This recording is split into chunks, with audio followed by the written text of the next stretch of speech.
एक पुरसुकून वादी में जहां सरसब्ज पहाड़ियां एक दूसरे से गिले मलती थीं, एक छोटा सा गांव था जिसे एवरग्रीन कहा जाता था। ये गांव इतना अलग थलग था कि वहां जाने वाले रास्ते वक्त की गर्द में गुम हो चुके थे। गांव के अर्ध गिर्द घने जंगलात फैले हुए थे, जहां कदीम और ऊंचे दरख्त हुआ के साथ सरगोशियां करते थे। गांव के लोग अक्सर कहते कि ये जंगल जादुई है, मगर किसी ने कभी इसका सबूत नहीं देखा था।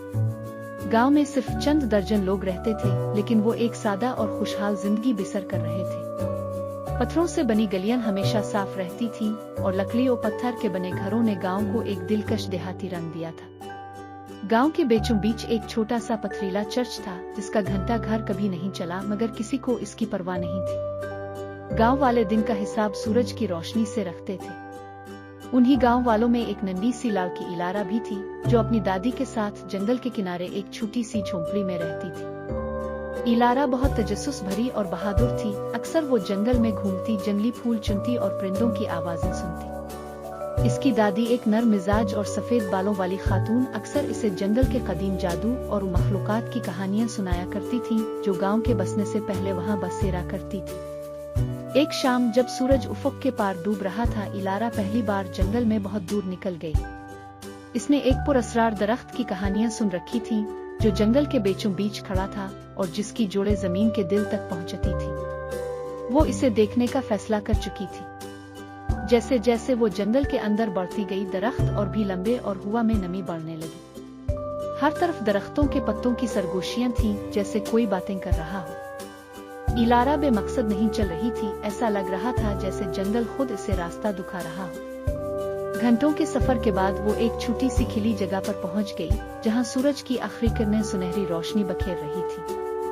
बीच में एक देवकामत दरख्त खड़ा था, जिसका तना पेचीदा और उसकी शाखें आसमान तक फैली हुई थी। इलारा को इस दरख्त की जानिब एक अजीब सी कशिश महसूस हुई। जब वो करीब पहुंची तो दरख्त के नीचे एक छोटा सा दरवाजा नजर आया, जो बिल्कुल उसके कद के मुताबिक था।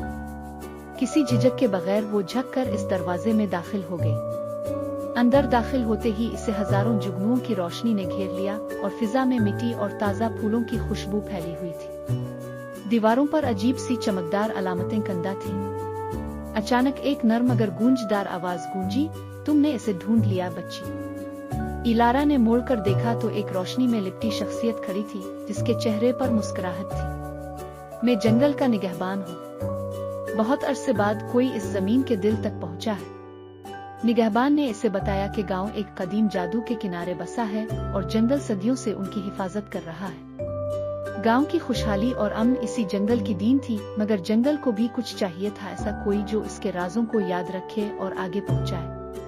इलारा के दिल में एक नई जिम्मेदारी का एहसास जाग उठा और उसने अहद किया कि वो जंगल और उसके जादू की हिफाजत करेगी। निगहबान ने इसे एक नन्हा सा बीज दिया और कहा, इसे अपने घर के करीब लगाओ, ये हमेशा तुम्हें रास्ता दिखाएगा। इलारा इस बीज को लेकर वापस गांव आ गई, मगर वो अब सिर्फ एक तजस्सुस भरी लड़की नहीं रही थी। वो एवरग्रीन की मुहाफिज बन चुकी थी, जंगल और उसकी जादुई कुव्वत के दरमियान दिल।